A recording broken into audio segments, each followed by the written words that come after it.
How did you came to music? The answer is, man. Just by watching what it does to people. Carlos Santana is one of the few legends to perform at both Woodstock and the Super Bowl halftime stage. He didn't get there by accident. The man can make a guitar sing. And in 2023, Rolling Stone ranked him the 11th greatest guitarist of all time. But behind the 9 Grammy wins and the sold-out tours, there have been a lot of rumors about him.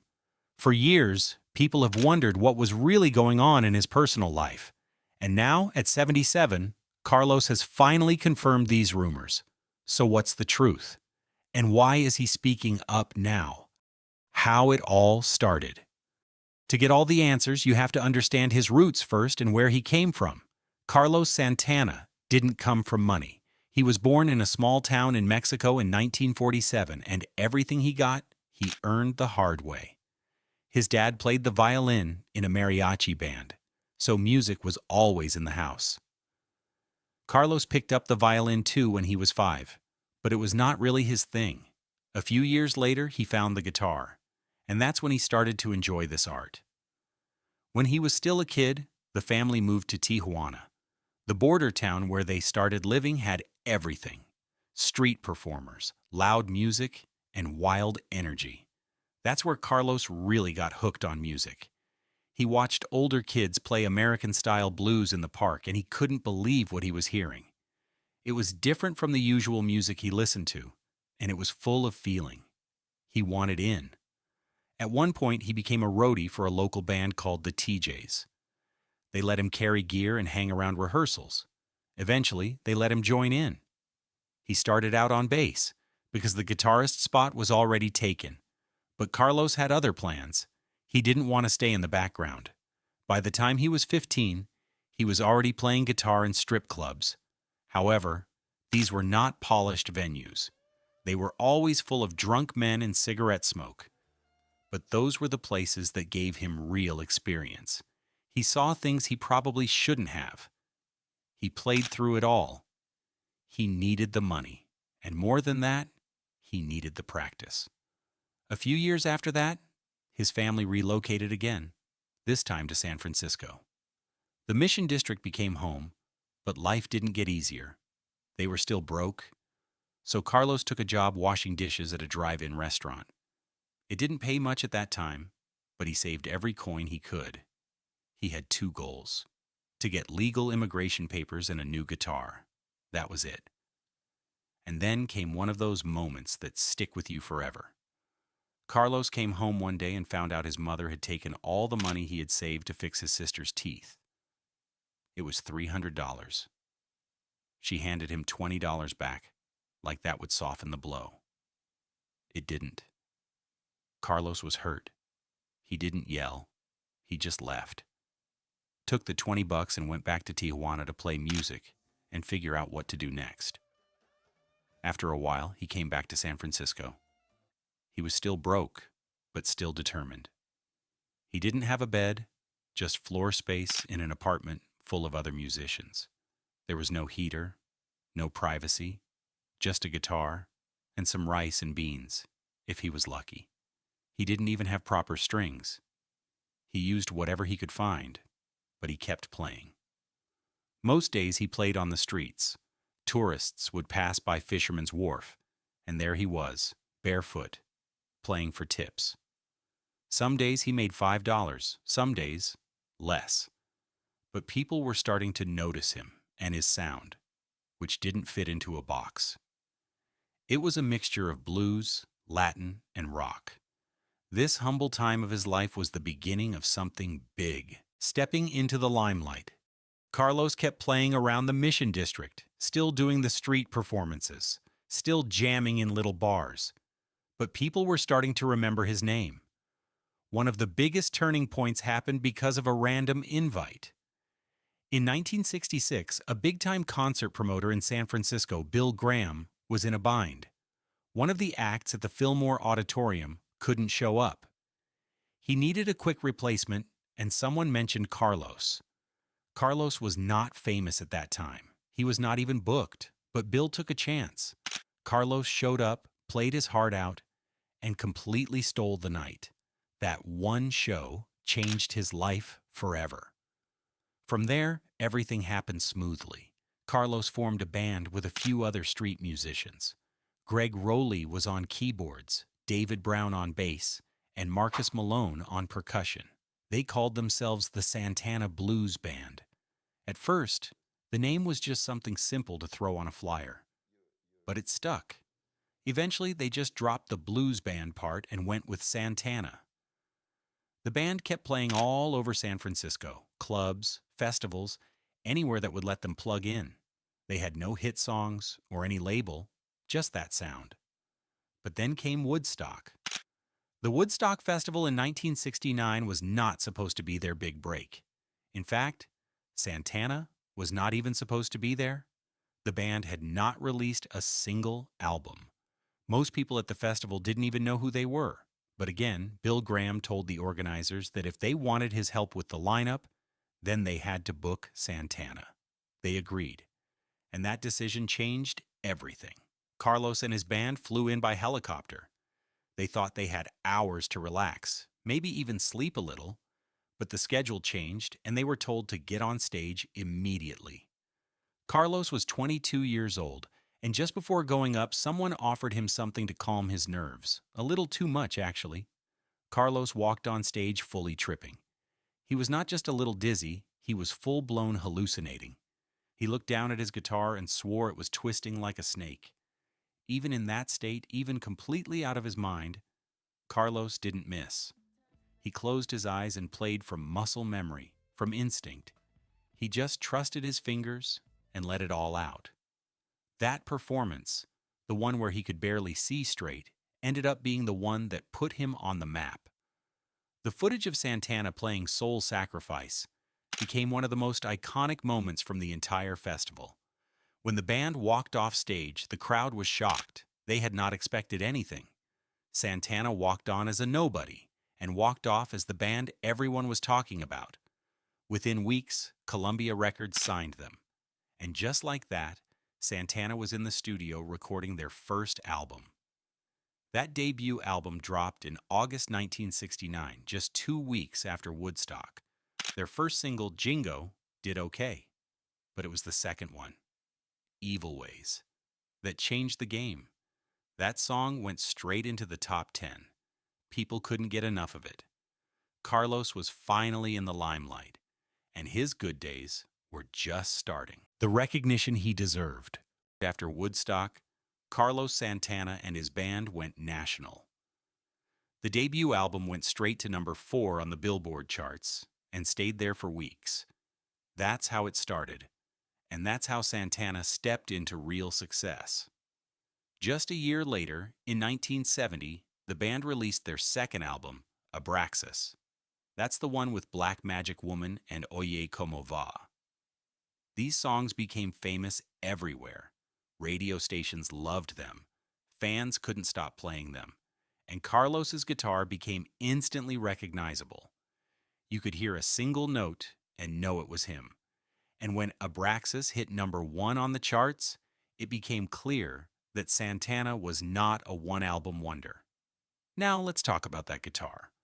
While most rock guitarists were trying to be the fastest or the flashiest, Carlos focused on tone. His sound was warm, rich, and full of feeling. He used Latin rhythms, African percussion, jazz ideas, and classic blues. He made all of it work together. That's not easy to do, but he made it look easy. In the early 70s, the band kept pushing.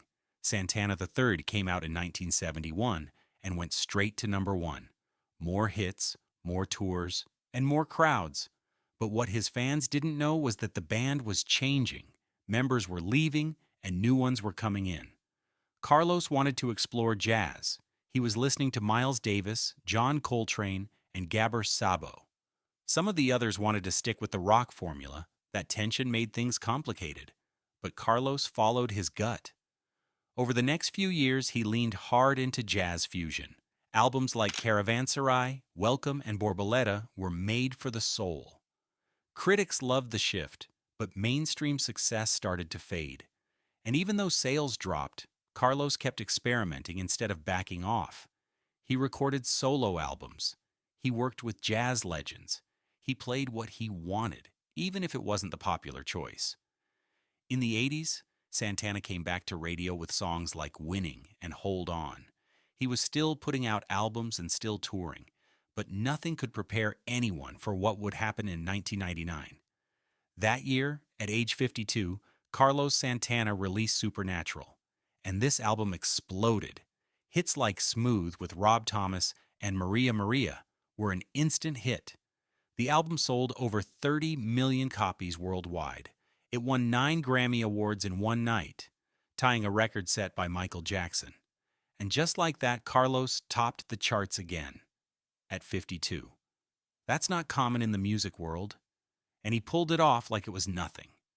He followed Supernatural with Shaman in 2002, which gave him another hit with The Game of Love, featuring Michelle Branch.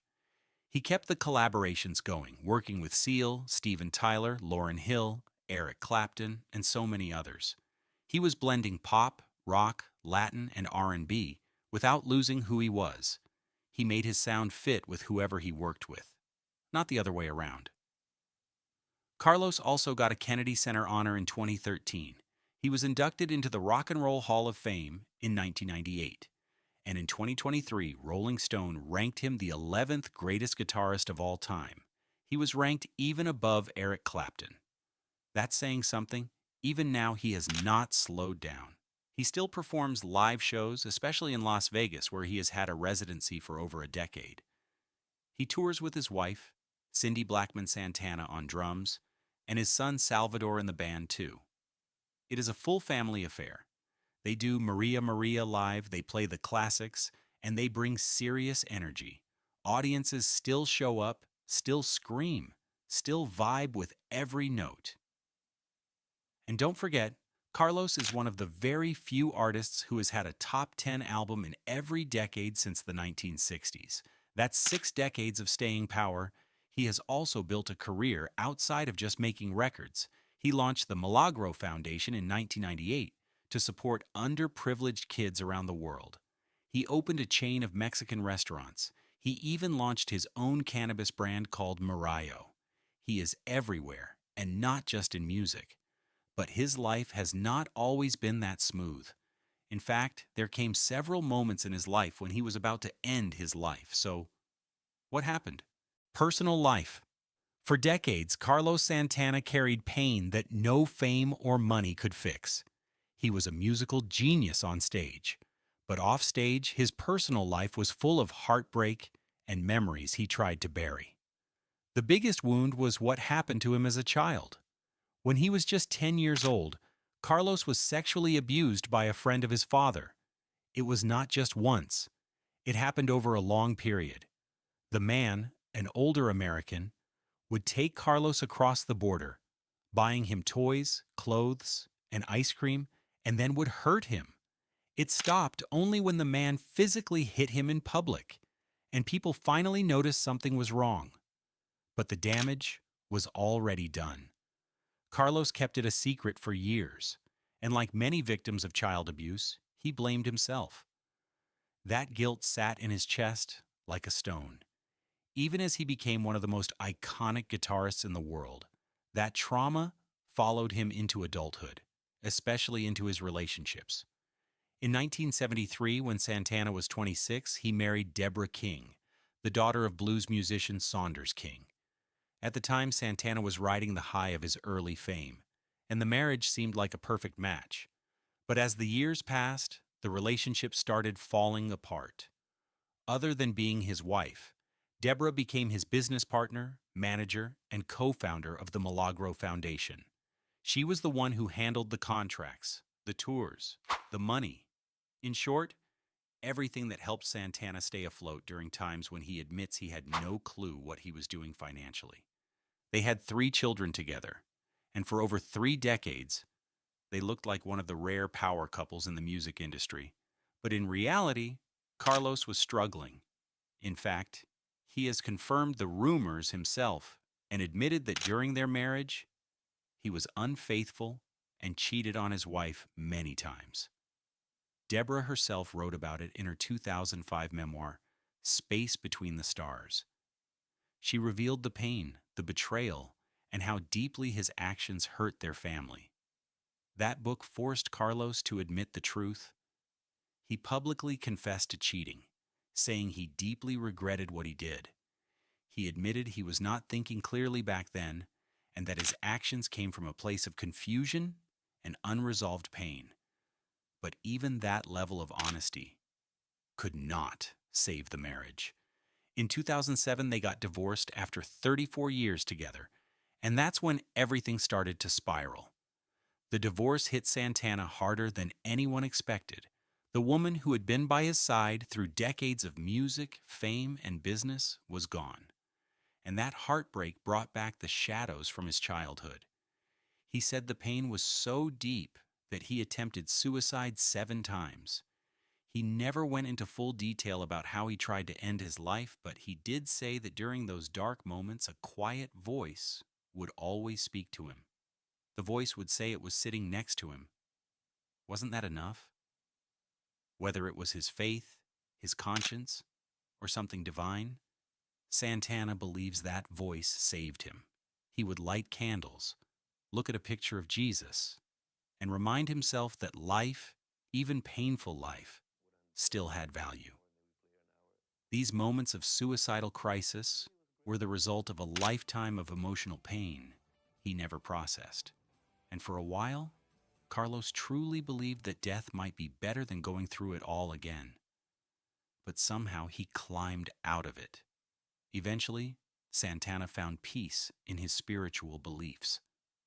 After leaving his guru, Sri Chinmoy, in the 1980s, he explored Christianity more deeply. He began to speak publicly about forgiveness, not just forgiving others, but forgiving himself. That's when he made the shocking revelation that he had forgiven the man who abused him as a child. Not because the man deserved it, but because Santana wanted to be free. He said that forgiveness gave him more strength than hate ever did. And then, in 2010, Santana found love again, this time with Cindy Blackman, a talented jazz drummer who had toured with Lenny Kravitz. Santana proposed to her on stage during a concert in Chicago, and they got married in Hawaii. Now, at 77, Carlos Santana is still performing, still loving, and still healing. His personal life was full of pain, but it is also a story of survival. However, recently, there came a moment when he almost messed it all up. The big controversy. In 2023, during a concert in Atlantic City, Santana was involved in a controversy. While on stage, he launched into an unscripted 15-minute speech about gender identity. He told the crowd that gender is defined before birth and that, when God made you and me before we came out of the womb, you know who you are and what you are. His remarks made many in the audience uncomfortable. Someone recorded the moment, and soon the clip went viral online, and it enraged many people. At a time when anti-LGBTQ laws were rising across the U.S., Santana's comments struck a nerve. LGBTQ advocacy groups and civil rights leaders, especially in the Bay Area, where Santana is considered a legend, criticized his words as harmful. Santana apologized on Facebook, saying he didn't mean to hurt anyone and that he respects everyone's identity. But days later, he deleted that apology and posted a spiritual poem instead, which only stirred the backlash even further. He also expressed support for comedian Dave Chappelle, who has faced his own controversies over transgender jokes. For many fans, it was disappointing. Santana had always been seen as a symbol of peace, unity, and love. Now some saw him as out of touch. Still, despite the misstep, Santana's legacy continues. He is a man shaped by pain, uplifted by music, and still finding his place in a changing world. Now tell me, are you a fan of him? If so, what's your favorite Carlos Santana song? Share with me in the comments below. And don't forget to subscribe for more stories like this. We will come back soon with a new one. Goodbye for now.